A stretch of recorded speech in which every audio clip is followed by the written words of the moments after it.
Welcome to another episode of Kiss My Assets. The transparency, the openness, the communication is more than you could expect. I'm sold. Don't let the fact that you don't know something or don't know enough about something hold you back.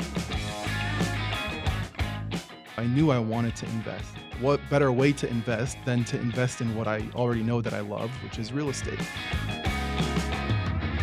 It was initially the 12% return, but it quickly turned into the people.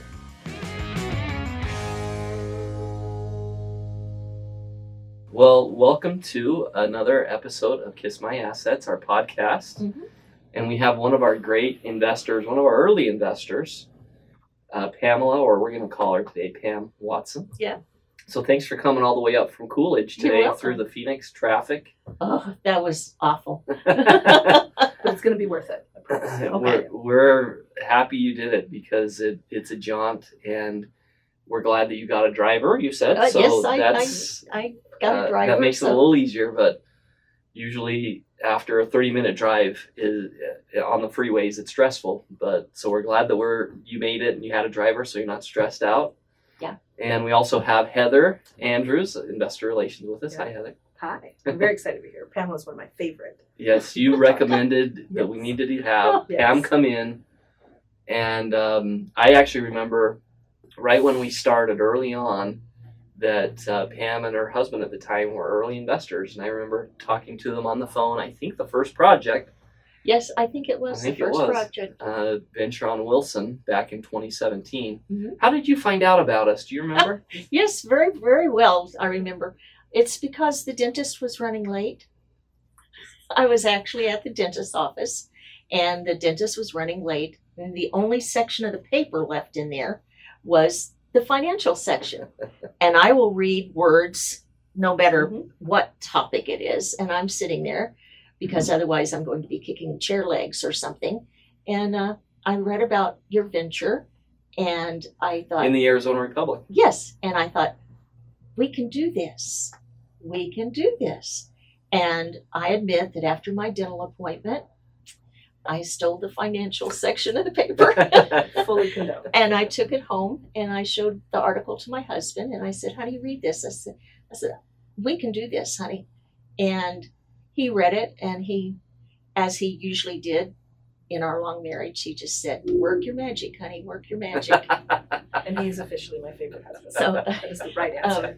After all his years in the military and working overseas for civil service, he very often was not home to sign checks or anything like that. So finances were my half of what was going on. And it was up to me to take care of that. And I used to tell him, if I were to, open the door one day and Sam Elliott is standing there with that crinkly-eyed grin, and he says, want to run away with me, little darling? Well, honey, you get to keep the house, but you don't know who you owe what to. So good luck, bud. So that thankfully that guy hasn't shown up at the door yet. No. You made it 52 years. You're right. I'm still waiting for him to come to my party. Yes. Yeah. So no, he hasn't shown up yet. Well, and that was an article that we got in the Arizona Republic. We were just starting the company, hoping to find some people interested in investing in what we were doing, and thankfully Arizona Republic thought it was interesting, so they Yes. did an article, and we thought it would be hidden somewhere in the newspaper, and it ended up being right on the front page saying, if you have $1,000, you can Yeah. invest. So that's the article you saw. That's the article I saw, and I told my husband, I said, honey, we can do $5,000. Yeah. And he says, well, why do you want to go that high? I said, so that we have a bigger stake in case this goes south, we have a bigger stake in it, and we can sue them for. That's right. Perfect. That's going to be in our ads. The more you invest, the more. That's working your magic too. You were thinking about the process. Well, you haven't sued us yet, so that's good. No. And you've invested in some other projects since the first one. Most of them, right? Quite a few. As far as I know, I've invested in all of them. Yeah. There, I may have missed one or two Yeah. if I was gone or something, but And at that time, that was really just me and John were working. And I remember talking to you on the phone. when I called, Early I was on. so impressed that you answered the phone. And I thought, well, now wait a minute. He's working out of the back porch. That's right. And it's only him. So, but I'll still try this. And now he has me. It's kind of a double-edged sword, because when you start out, it's great that you can talk to us because we're the ones making the decisions, but then at the same time, it's also, oh, maybe it's kind of it should be a little bit bigger if he's answering the phone, you know. And in the early days, I remember answering the phone basically 24/7, especially when we were trying to fund that first project, because we needed as many investors as we could. So the phone would transfer to my phone, and if it was 8:30 and somebody called, hey, I got to answer this, and that's how we did it. And so I remember talking to you and having a great conversation with you. And your husband passed a few years ago. Sorry about that. But you had a great life together. Sounds like 52 years. Yes, we did. And you were both in the armed services in different aspects. Different aspects. I was not ever active duty. I was a Navy wife for 10 years that he was in service. Then about 4 years after he got out of the Navy, he went in as civil service, and he was getting to work on the same type of equipment that he had worked on as when he was in the service. That made him more comfortable. Sure. You know. And I kind of accidentally fell into a federal job because a friend asked me to go to the federal courthouse with her because she needed to do some sort of business at the courthouse. So I said, okay, sure, I'll go. And we're in the elevator, and there's a poster up that says, apply for your civil service jobs here. And we were reading this poster, and I said, that sounds like fun. Let's go do it. And she says, oh, okay. And we went and we signed up. And at the time when they finally sent me a postcard saying, come take your civil service test, I had already told my husband I wasn't going to be upset with myself if I didn't do well, because that would show me what my weaknesses were and what I needed to study on to strengthen up. And I got the postcard that said, there's only 300 desks for tests, but we're sending out 650 invitations. Oh, wow. So the day that they had the test, I was number 13 in line. And I took the test. I told my husband, as I said, I'm not going to be unhappy. And when I got my grade, I wasn't very happy with it, but I said, okay, we're so close to the holidays. After the holidays, and our eldest daughter was expecting her first child early in January. I said, after I come back from Texas helping Katie, I'm going to get out all the books from the library, and I'm going to study really hard. So when I was in Texas helping Katie Lynn, my husband called and said, North Island wants to know when you can come to work. And I said, really? Oh, okay. They're ready for you. So I walked in basically to a job that just was there, and people would come along and say, how long were you on the waiting list for civil service? And I would always feel bad because I had to say, oh, about 4 months. I waited 6 years. Wow. Or something. And then I was hired in January. In February, they put on another hiring freeze. Wow. What year was this? I went to work in 1989. Yeah. And they put in a hiring freeze in 1990.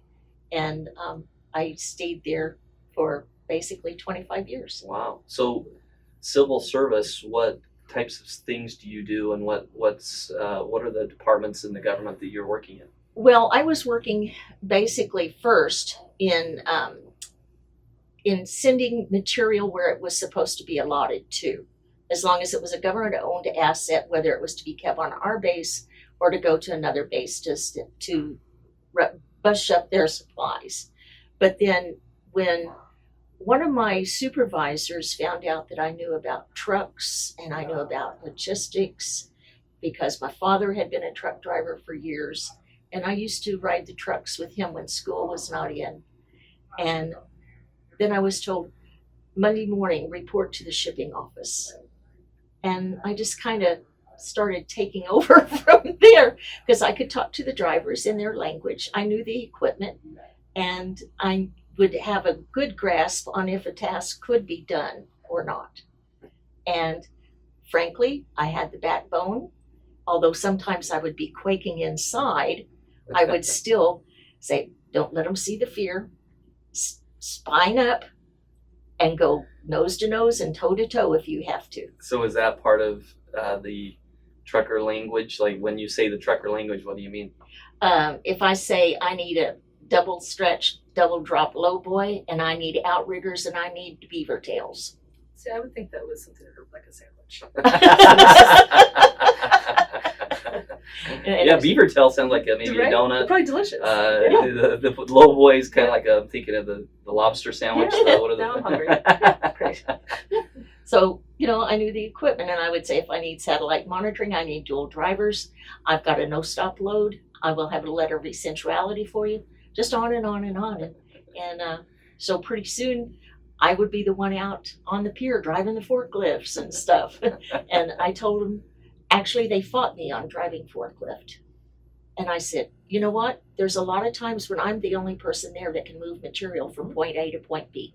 I need the forklift license. Yep. And I finally badgered them enough that they sent me to forklift Why school. were they fighting with you? Because I was not what they would call a WG, a working group employee. I was a GS, a general services employee. And frankly, also, was still at that time, and I'm sure there probably still is, the old attitude of it's not a woman's job. Right. Even though if you went to our headquarters in downtown San Diego, in some of the back halls were big pictures on the walls of women during World War II driving all the forklifts. That's right.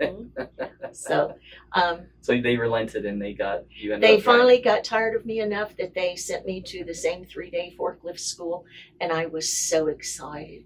And I could do my forklift and I could do the obstacle course. And then the instructor said, do it backwards. No problem. And I go, okay. Yeah. But I did it. And they didn't know who they were dealing with. Yeah, that's So that was one of those times when I was pretty scared inside, but I spined up and looked them in the eye and don't show fear. Yeah, and to work with truckers, I mean, I know the industry can be tough, and those guys are out on the road a lot. They can be a little gruff, guys and gals. Yeah, And, Mine, I was pretty fortunate. I think in my 15 years of working with drivers and trucks, there was only 2 that I had to throw off my base. And I did have to actually go in front of the Judge Advocate General and explain my decision as to why I threw someone off my base, and I would not give them loads. And by time that decision came down, that company also was not carrying any government freight out of any Southern California facility. yeah, they don't want to cross that line because then opportunities freeze up. Yeah. So this was in San Diego. So did you live most of your adult life in San Diego, your family, or? No. My husband and I both come out of rural Oklahoma, and we got married in 1968, and he left a week later for boot camp. And then he came back and got me, and we drove out to San Diego, and that's when I found out that what I thought were really, really ugly utility poles on the streets in San Diego, if you looked up at the top of them, they were palm trees. I had just never thought to look up at the top of the utility pole. And so from San Diego, he got transferred to San Francisco, from San Francisco down to Long Beach, from Long Beach we went to Tacoma, Washington. From Tacoma back down to San Francisco. You load up the family and go. Yep. Yeah. You have children or no? Yes, we had 2 children. We have 2 daughters. And actually, my husband got out of service in 78, and we just pretty much stayed right there because he was considering going back to Oklahoma and be a wheat farmer. But that was a year when his brother-in-law had to plow all his wheat under because he couldn't afford to harvest the wheat. Mm. And he'd had to sell his cattle because he couldn't afford them because he couldn't harvest his wheat. So, and I basically told my husband that if he really did want to go back to Oklahoma and be a wheat farmer, that I had stood in that church and promised that I would love him and honor him, and I hoped his next wife was kind to the children. Favorite response. And so You stayed. we stayed in San Diego. This is Yep. how I'll be answering every question. from Yeah. now on. We stayed in San Diego, and like I say, I accidentally got that job at North Island. We both worked at North Island, but we worked for different commands. So there was very seldom any cross of us during our work day. Once in a while there would be, but very seldom. And his overtime was a different shift than my overtime. So there was times when I'd be sleeping in my car, or he'd be sleeping in the car waiting on me, and things like that. So we struck through, and he would get sent to Japan to work, or he'd be sent to France to work, but we were always a team, always had that one final goal for the two of us. Yeah, And that's he's raised two very accomplished, independent daughters. Yes, they Yeah. actually are. One Yeah. went straight into the military. She went into the Coast Guard because the Navy wouldn't let her do what she wanted to do. She found a way. She's her And mother's the daughter. Coast Guard said, Yeah. come on down. So, yeah, she was part of the Haitian blockade wow. and drug deter down in the Caribbean. And it was... It sounds like she doesn't have much fear either. Yeah, this is Or at least mother's daughter, knows how to right? face her fear. Yeah. So she did very well. The other one is an RN, and she has spent hours and hours and hours of double and triple shifts, and actually moving into the facility where she worked so as to not have to go home and expose either her family or the patients with outside influences with the Strong COVID ladies. and stuff. Right. That's So- been a tough industry to be in. They're on the front lines. Yeah. In a different way, but definitely the front lines right now. Yeah, so I'm very proud of both of them. So my youngest one, when she got out of the Coast Guard and out of the Navy Reserves, she's wound up working for a place that I'm not exactly sure what they do. It's called LPL Financial, and she's an assistant vice president, I think, but she doesn't have a corner office yet. So she's still working on that. Well, you had mentioned you have always kind of handled the finances and the business side of the family. And so when you came across our article, your husband said, have at it, Pam. Work So your magic. Yeah. well, tell us a little bit about what kind of investing did you do? Did you do anything with real estate prior to that? Or did you keep money in kind of a pension or 401k, or what, as you and your husband were working, what was kind of your Well, I've Emma? always been a saver. I would save nickels. I would save quarters. My children still probably remember when I was waiting tables and I would save quarters. And when I had $10 worth of quarters, I'd put them in a plastic container and fill it with water and put them in the back of the freezer. Or I'd save dollar bills and I'd fold them up. And when I had 10 of them, I'd put them in a plastic container and fill it up with water and put it in the back of the freezer.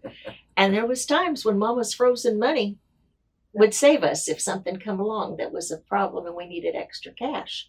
And one of the things that actually was a turning point in my life as a young teenager, I read a book called A Tree Grows in Brooklyn by Betty Smith. One of my absolute You know favorite that books. book? Yes. So you know Yes. how Katie, who Yeah. I named my daughter for because Yes. I wanted her to have the same features, the same Yes. strength, the same go do it, Mm-hmm. but we're not taking the money out of the tin can that I nailed to the closet floor. Every young girl should read this book. Yes. Yes. I loved that book so Mhm. much, and that's where I started saving my nickels and my dimes and my quarters. why did the book inspire that in you? I come from a family that was too poor to be sharecroppers.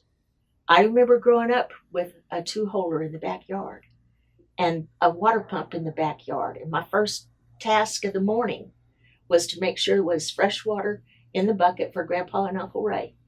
And, I learned to shoot when I was 7, and you came home with those squirrels or you didn't eat. And it was just what I thought everybody lived that way. But then I found out about a lot of other stuff. And we were 7 miles I was not in a grocery store till I was about 7. I did not know you could buy bread that was sliced and came in a package. I didn't know that. What a luxury. Really, it was amazing. And so I just decided that I wanted, after I read A Tree Grows in Brooklyn, that I wanted to be the example for others, even if it was just putting quarters in a little container and filling it up with water and hiding it in the back of the freezer. And that's actually what you're doing here today too, because we have so many folks who listen to this podcast who are starting out, and they're trying to put a little bit away as they go. Uh-huh. And so as you think about that, what kind of help motivate you to do that? The book, definitely that sounds like it was a big inspiration and kind of a launching point. How do you stick with it? I personally use the put it in and forget it method, which means my first opportunity to buy stock as an individual came one day when I opened our SDG&E bill in San Diego, and they had an insert that said, "Do you want to invest in stock? You can buy our stock for as low as, I think it was $25 a month." And I had been listening to a financial advisor on the radio on my drive home from work, and he always said, invest in what you know. If you don't know it, don't put money in it. If you can't sleep at night because you're scared about your money, you're in the wrong thing. So get out and get in something that makes you comfortable. So San Diego Gas and Electric, everybody needs electricity. So I started buying those stocks. When I could afford it each month, I'd send in $25. I've been doing that since my children were in high school, and they're in their 50s now. What a great habit. You might own the company. Check. I invest in Walmart. That's a good one. I shop at Walmart. I know Walmart. Well, I have upgraded to Costco also. You can't get a parking spot at Costco. So that's a good sign. It may not be somebody with an MBA would use that as a sign, but it's where my mother is most of the time. Yeah. So, yeah. But those things, really, you can tell that the business is thriving. Mm-hmm. It's going in the right direction. Absolutely. That's as good as indication they have as good anything. benefits. They have happy employees. Those are the things that make me want to invest in a company like that. So it was a real stretch for me to come to y'all with your real estate, and I'm going, I don't want to be a slumlord, but I want to. This would help us later on in life. And it takes a little bit of faith, a little bit of yeah. And when I called you and talked with you about it, you were personable on the phone, and you sounded open and honest.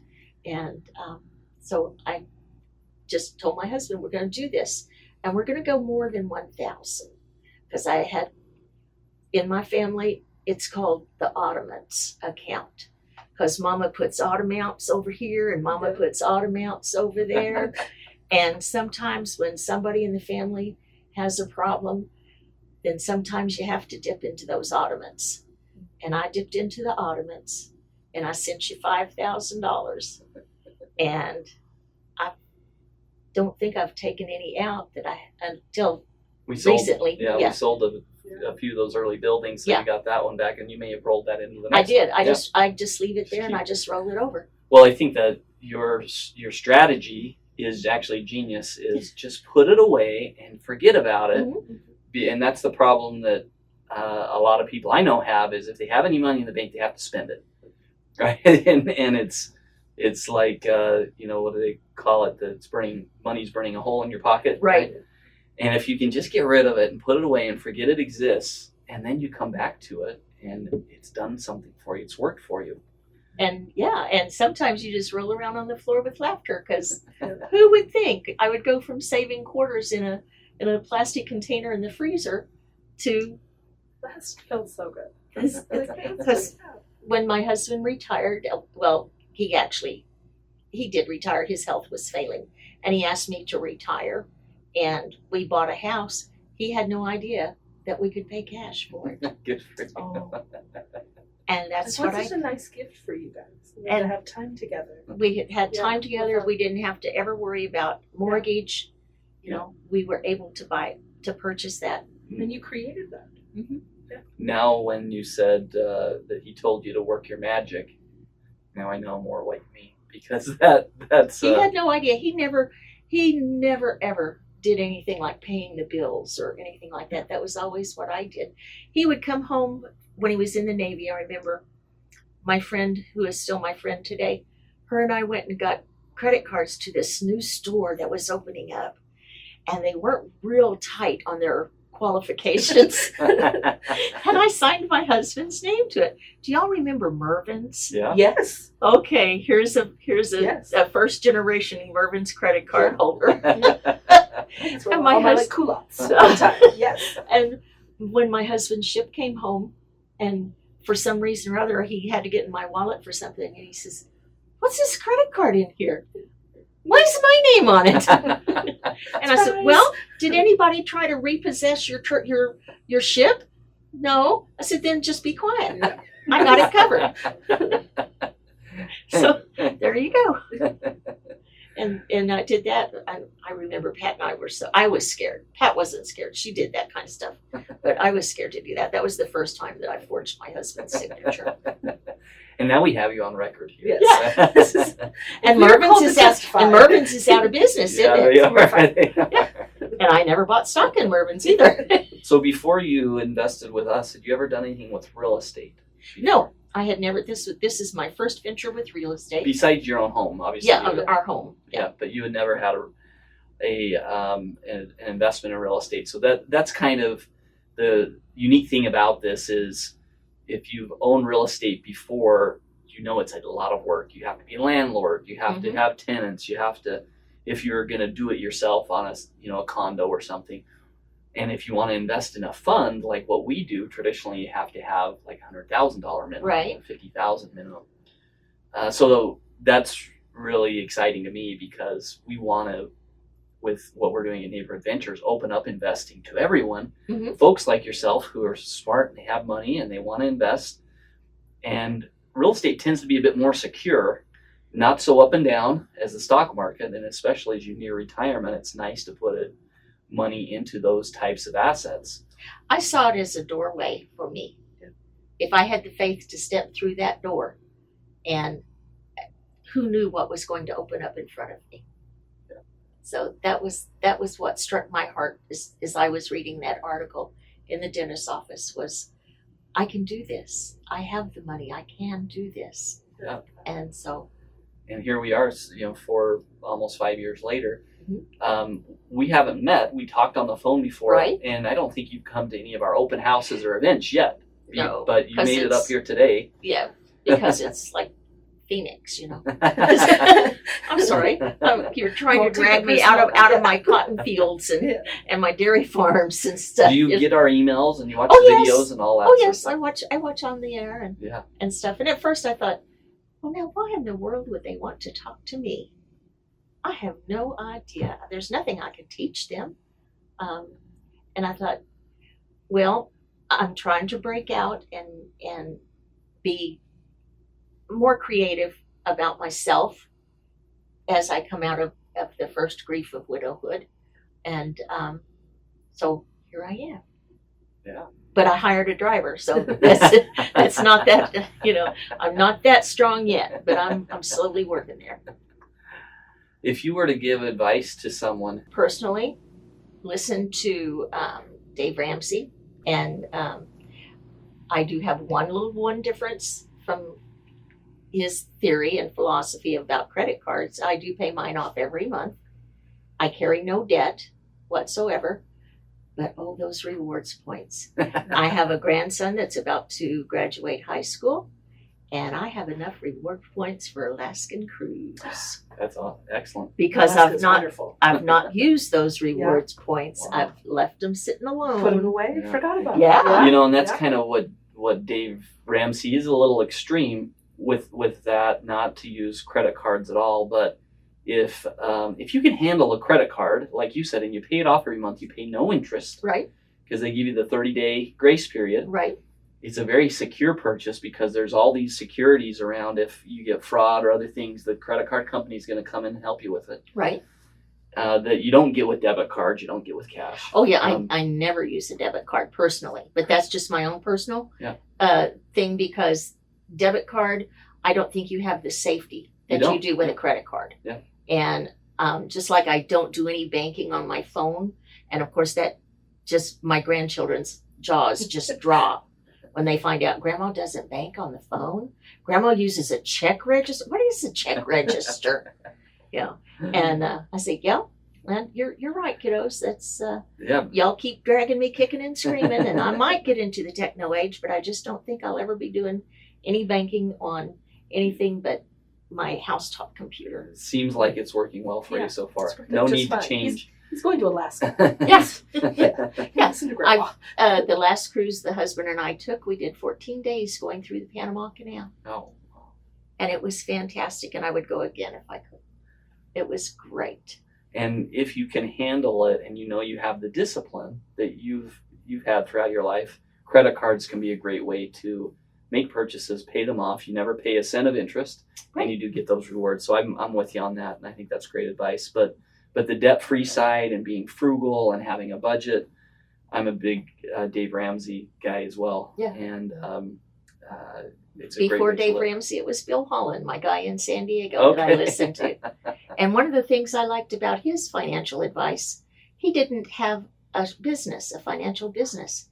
He didn't have a product to sell. Yeah. But he would tell you how to.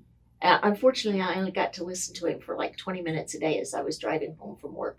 But his advice was so good. And the companies that I have invested in are long-term companies. Now, the Carnival Cruise Line has been really bad if I was counting it only on a financial basis. However, the fact that I am a shareholder in Carnival Cruise Lines means that I get a little extra perk when I go aboard ship, because they have what they call onboard credit for shareholders. So you can't spend it anywhere but on ship. Mm. So Wild. Yeah. well, $100 you're not going to go very wild on a cruise ship, honey. But you can eat two people. You can't. Well, two people can eat in the steakhouse Yes. for basically a signature, Perfect. Right. and because that comes up to an amount that if you wind up with like $4 or $5 over, I just put the whole $100 on the tab for the waitress, the wait staff, Right. because they do a very lovely fine dining experience. And so I consider that a fun stock. Yeah. I don't even have it in the trust. And because I just use it for that. And it increases the length of days that if the amount of the onboard credit increases for the length of days. So when my husband and I went through the Panama Canal, I almost had to hunt around to find what I could spend all that money on. Right. It's a good problem to have. Yeah. Right? Yeah. Yeah. So Well, these are great things, little tidbits, and your life philosophy. It just goes to show that you don't have to spend a lot of money on things along the way to be happy. You can be smart about it, and that will facilitate more happiness along the way when you have a house paid off. I've heard that I don't have my house paid off, maybe one day, but I've heard there's just you whistle why you every day during your life when you have no mortgage. when we walked into our home, and I hadn't told my husband yet, but I knew we could pay cash for it, and such a feeling of peace washed over me. The house was built in 1948. I was born in 1948. That was like another sign to me. And when I walked in and that feeling of peace washed over me, and I said, thank you, God, for finally, I have a place that is home. My husband went to meet his maker in our home, and I've told my daughters, I am to be carried out of this house also.